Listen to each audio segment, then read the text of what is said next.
what I want to talk about today is the legal protection schemes against glass strikes.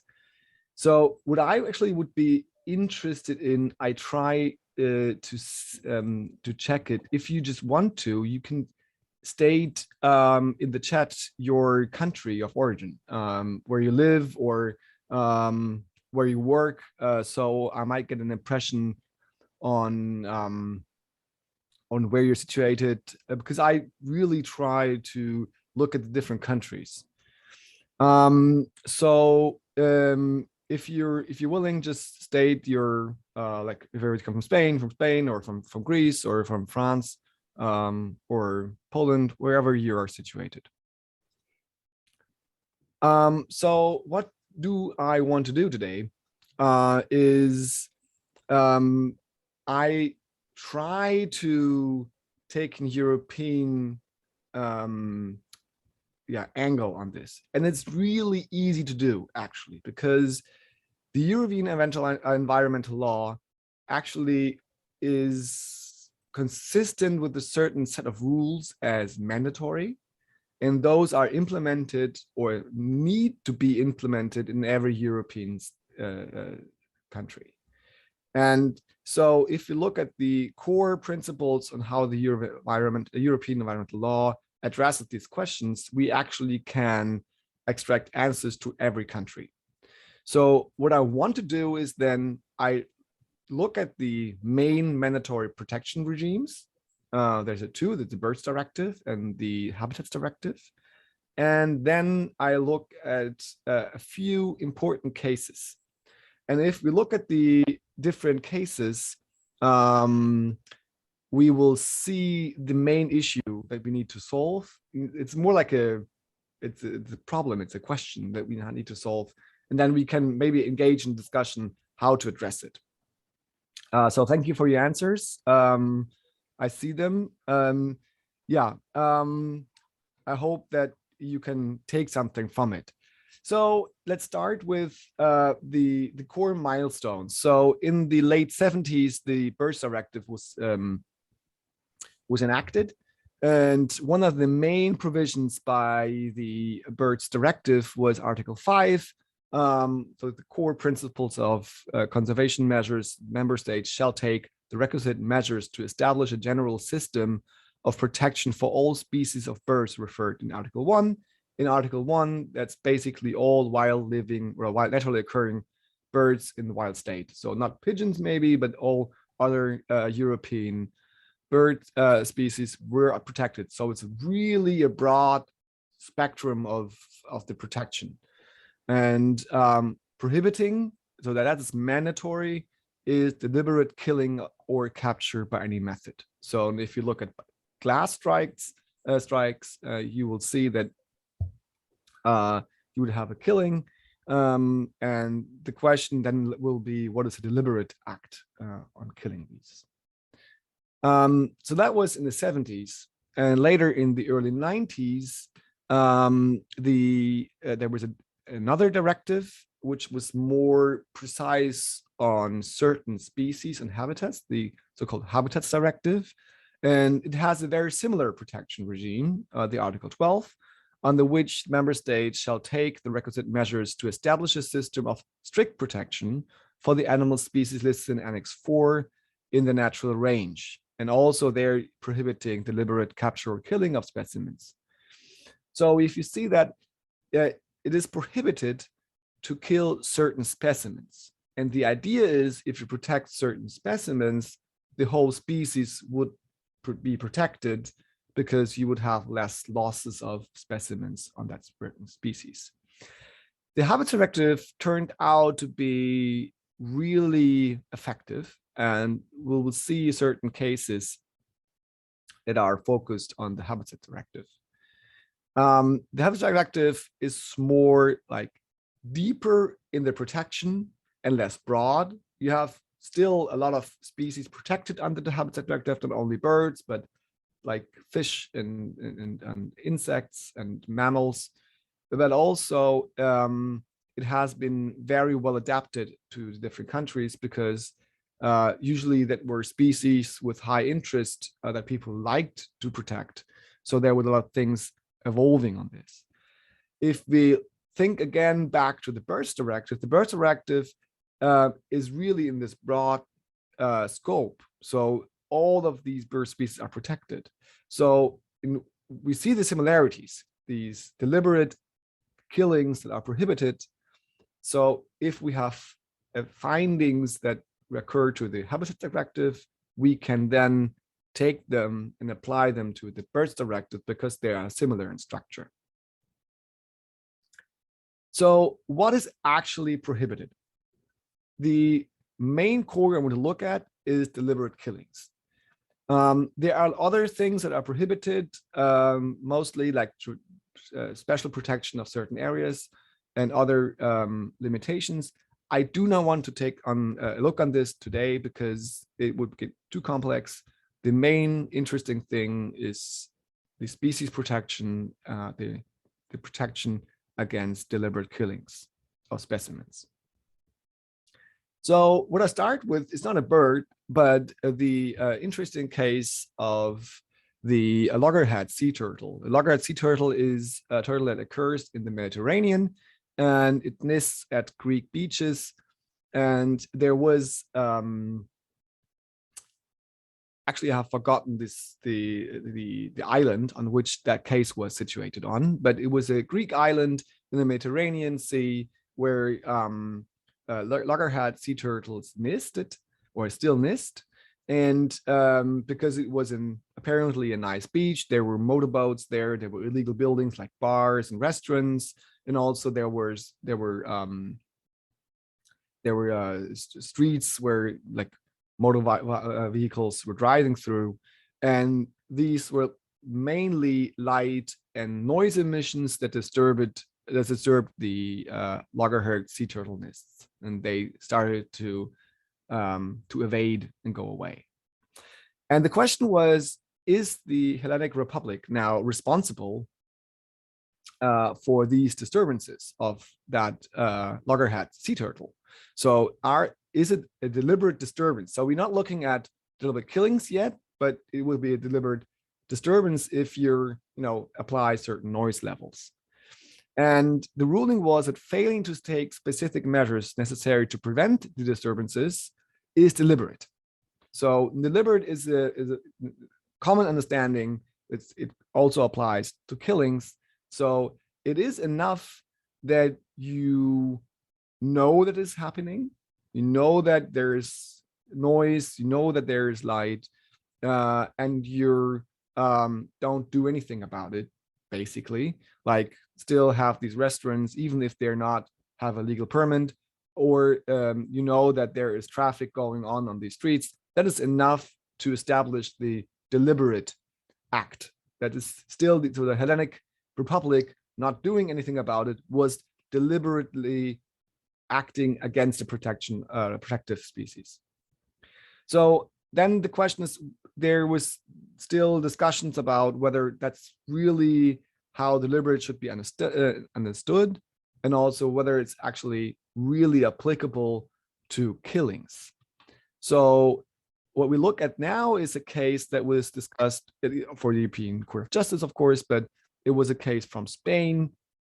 I think it was from Catalonia, and the regional administration of Catalonia and certain areas allowed the hunting with wire snares. So which is a traditional way of hunting, but is so far understood a really gross way to hunt animals. And it was designed or meant for foxes, but there were no, you would catch anything.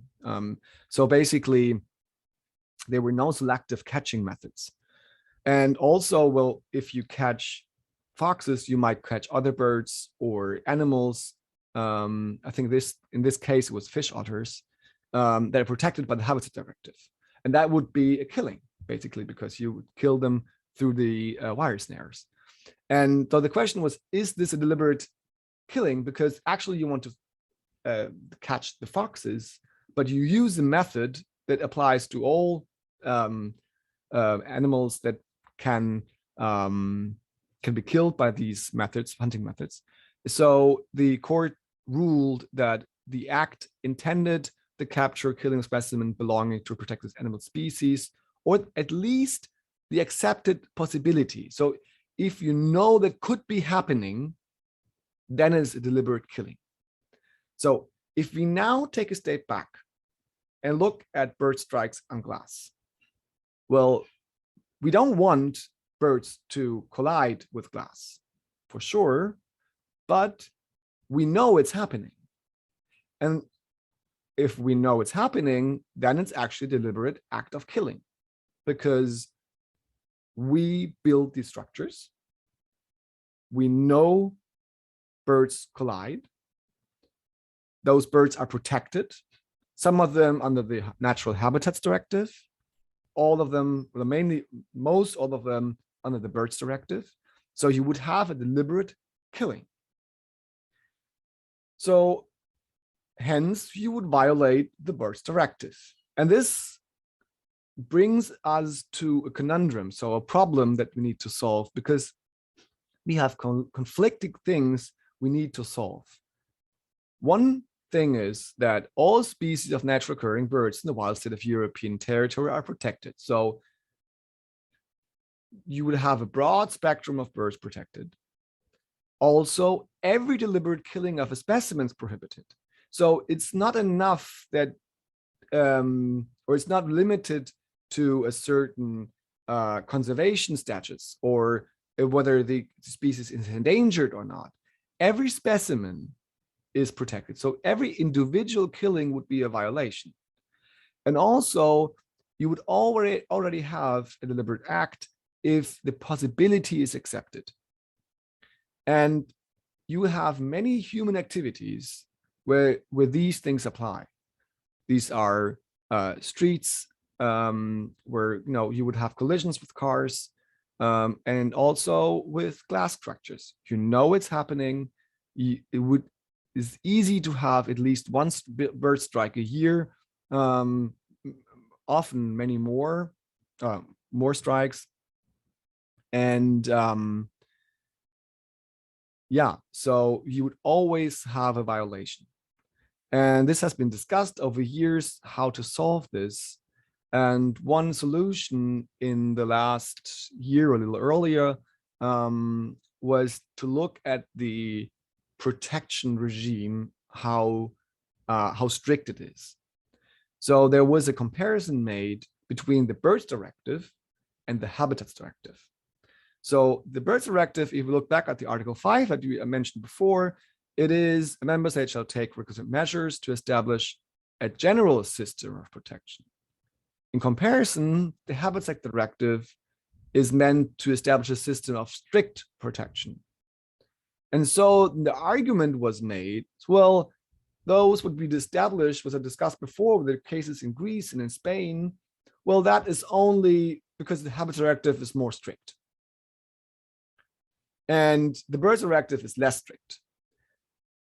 But the first thing about glass strikes is we also have glass strike with birds who are protected under the Birds Directive and the Habitat Directive.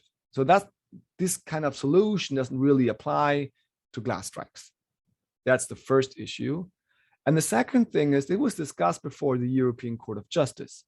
And the verdict is not very clear. The ruling is not very clear.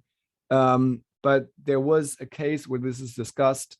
And that was the case from Sweden. The call is Skogen.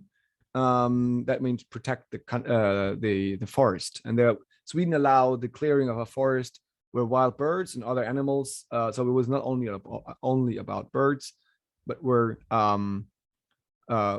be killed, because if you clear a forest, that would necessarily happen.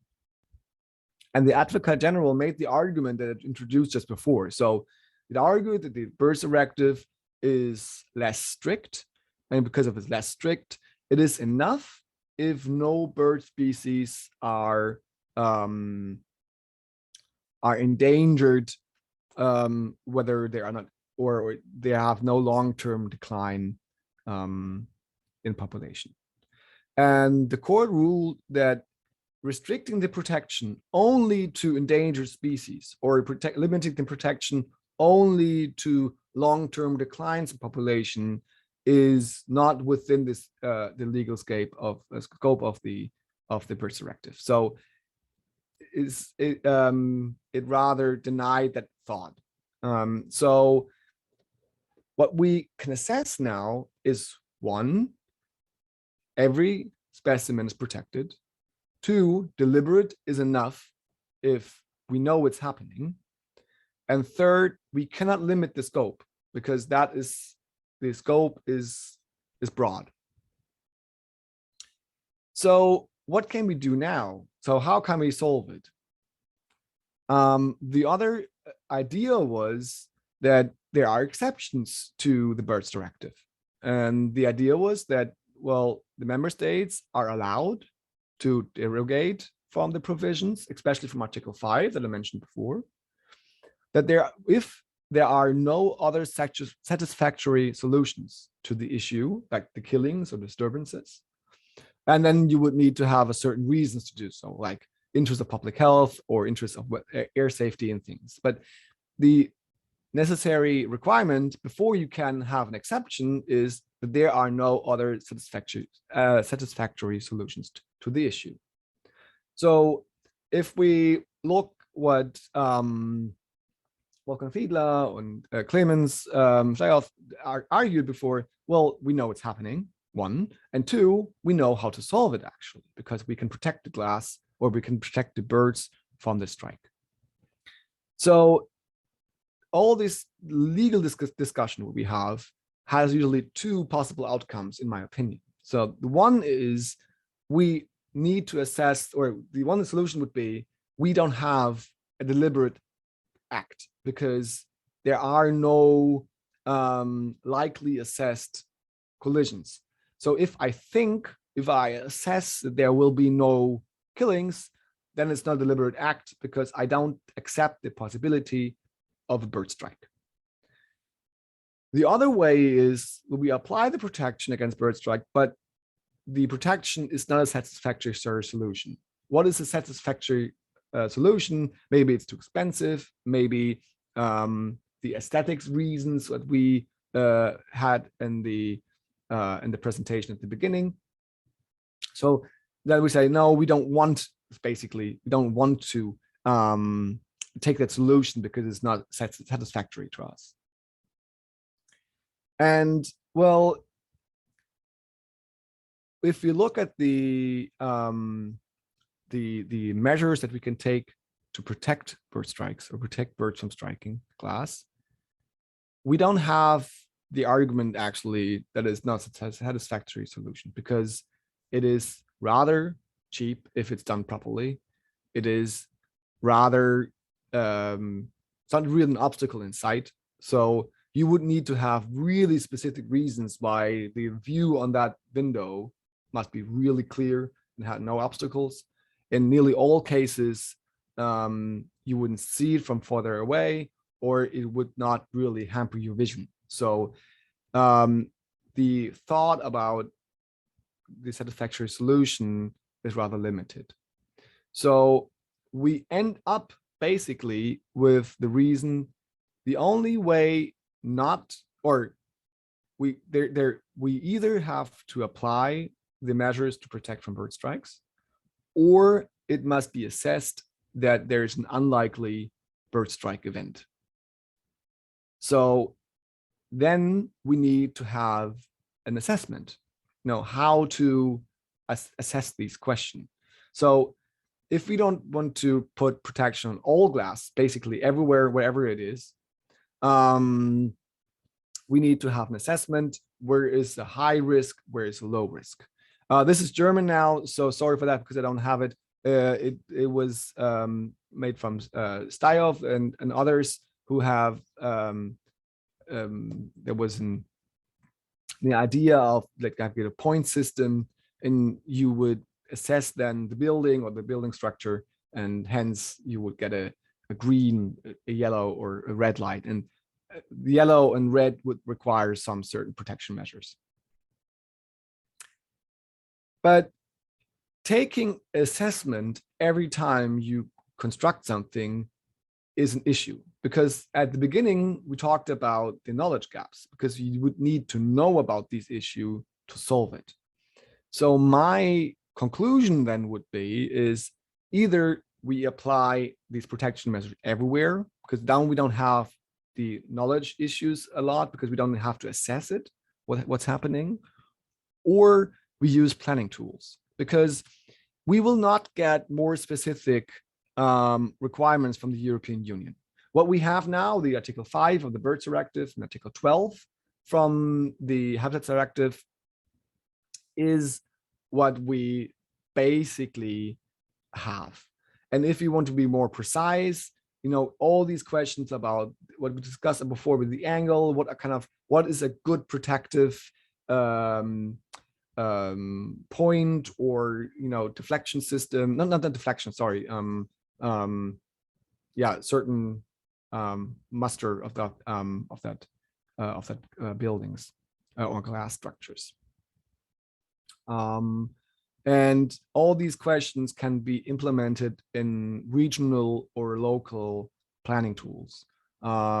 Zoning plans are something where, you know, what you can see on the picture there, you put certain requirements on structures and buildings built within a part of your city, and then you can make specific requirements, which kind of glasses need protection and need some preventive measures. So I hope I brought you through the main issues. And my conclusion is then, we have an issue about bird strikes because a lot of birds are being killed. We know it is within the protection of the European environmental law. It is mandatory for all European countries to follow these requirements. We know that it's deliberate acts because we accept the possibilities that bird strikes on glass occur. And then the question is, what do we need to do? Mostly, we need to take the preventive measures. So the European Union actually requires us to protect the glasses. And if we do not want to protect the glasses, we need to have an assessment that this is not an dangerous glass in specific. And so we need to have a nature conservation assessment, or we need to integrate that in planning tools so we can have an easy application of the law. Yeah, if there are further questions, I would really like to answer them. And I hope it was easy to follow, even if it was a legal question, not a bird one. But thank you for your attention.